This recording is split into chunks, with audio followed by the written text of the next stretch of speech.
PPA जो ये एकमात्र रीजनल पॉलिटिकल पार्टी है हमारे स्टेट में, अरुणाचल में, तो इस इलेक्शंस में हमने बीजेपी के साथ अलायंस में लड़ने का हम लोग ने एक अरेंजमेंट किया है।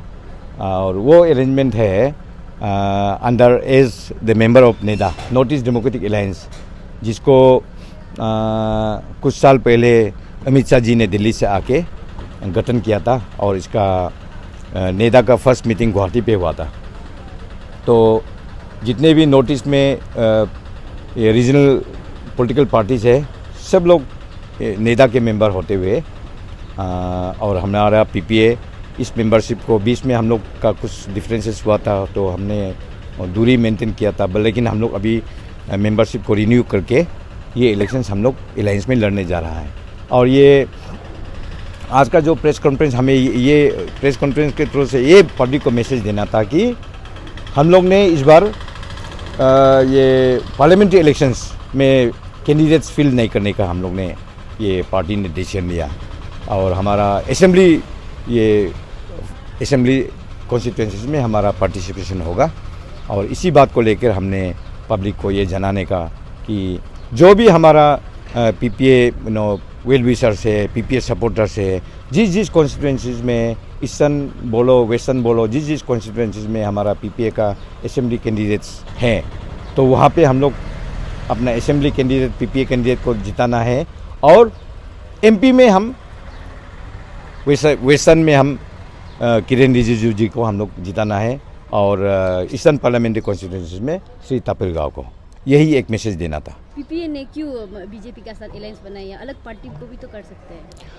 हमने इसीलिए बनाया क्योंकि देखिए हमारा ये ओनली रीजनल पॉलिटिकल पार्टी है। अरुणाचल में लोग सब रूलिंग की तरफ भाग रहा है, तो हमारा ये रीजनल पार्टी का क्या इम्पोर्टेंस है, क्या महत्व है, रीजनल पार्टी क्या कर सकता है, इसका अंडरस्टैंडिंग बहुत लोगों का कम है।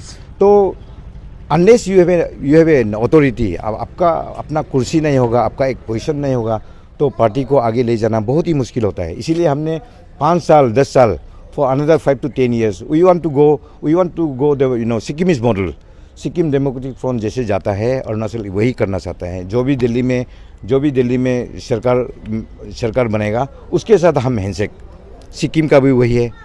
तो जो भी कांग्रेस आओ बीजेपी आओ, लेकिन खास करके ये इलेक्शंस में हम लोग being a member of NEDA we want to be in alliance with BJP. आपको क्या लगता है कि किरेन रिजिजू जीत पाएंगे क्या? क्योंकि जितना भी अभी फेसबुक में या फिर सोशल मीडिया में देखने को मिला, उसको बहुत लोग ट्रोल किया जा रहा है, लगे ये इशू में बात नहीं किया, बहुत सारा कंसर्न इशू है जो कि किरेन रिजिजू चुप देते हैं। तो आपको क्या लगता है जीत पाएंगे? मुझे तो पर्सनली एज थोड़ा पढ़ा लिखा होते हुए मुझे तो बहुत दुख होता है कि I am really sad about Arunachal. Why should you talk about MP खराब है, वो एमएलए खराब है। फर्स्ट जो वोटर्स है you have to be good. Arunachal में who talks about the issues? APC तो करना चाहिए ना। काम तो तब करेगा जब तब पब्लिक जब अलर्ट होगा। पब्लिक इलेक्शंस में they want so many things. हाँ, you want public want some, actually public को थ्रेशिंग देना चाहिए। यहाँ पे leaders are not to be blamed. First the public सुधरना होगा। I am very clear cut with my message that लोग बोलता है किरेन ये है वो है, तापिर वो है। फर्स्ट अपने आप को देखिए। We have to correct ourselves. The voters of Arunachal have to correct ourselves. We are very upset about this. So sir, आपका कहने का क्या मतलब है? People are not choosing the right leader और people are doing the wrong? People are 100% wrong. वो क्या why they are keeping quiet on all this issues, paper leakage issues पे पब्लिक वेर क्वाइट। एंड ये इलेक्शंस में तो there are so many issues जिस पे उन लोग बात करना चाहिए था। पर पब्लिक तो चुप नहीं बैठा है, वो तो हड़ताल बैठा है, डेमोक्रेटिक मूवमेंट किया है, तो उसको लेके आप क्या बोलना चाहिए? वो क्या होगा? उससे क्या होगा? उससे पीपल वो एक दो ऑर्गेनाइजेशंस के हाथ पे छोड़ देता है। They want PPA to come in just talk on issues where Congress is going wrong और बीजेपी इज गोइंग रॉन्ग। तो अब तुम क्या कर रहे हो? Public should come in motivate the organisations. Party को वो मोटिवेट करना चाहिए। ये रीजनल पॉलिटिकल पार्टी है, सब लोग ये चाहता है कि it should be the regional political party who should raise questions. What are you doing? Political party जो लीडर्स होते हैं वो तो पब्लिक रिप्रेजेंटेटिव होते हैं, तो आपका कहने का क्या मतलब है कि आम पब्लिक भी अभी जो प्रदर्शन कर रहा है, जो प्रोटेस्ट कर रहा है, वही आके अभी पॉलिटिक्स में सब करे हो जाए? नहीं नहीं मेरे भाई, नहीं मेरे भाई। You see Arunachal is a very unique state जहाँ पे डेमोक्रेसी आता है। डेमोक्रेसी का भी सही ढंग से इस्तेमाल नहीं होता है। Nobody talks of issues now. ये इलेक्शंस का समय है। You have to vote for and against those candidates based on issues. कहाँ पे है इशू? यहाँ पे तो पैसा जो पैसा देगा। यासुली कॉन्स्टिट्यूंसी जिसके पास ज़्यादा, as for example Yachuli constituency account दिखाओ, जिसके पास मिनिमम 35 करोड़ होगा नहीं होगा वो कॉन्टेस्ट नहीं करना है। द थिंग सेम थिंग यहाँ जो निशी बेल्ट में जो हो रहा था वो हमारा आदि बेल्ट में आ गया।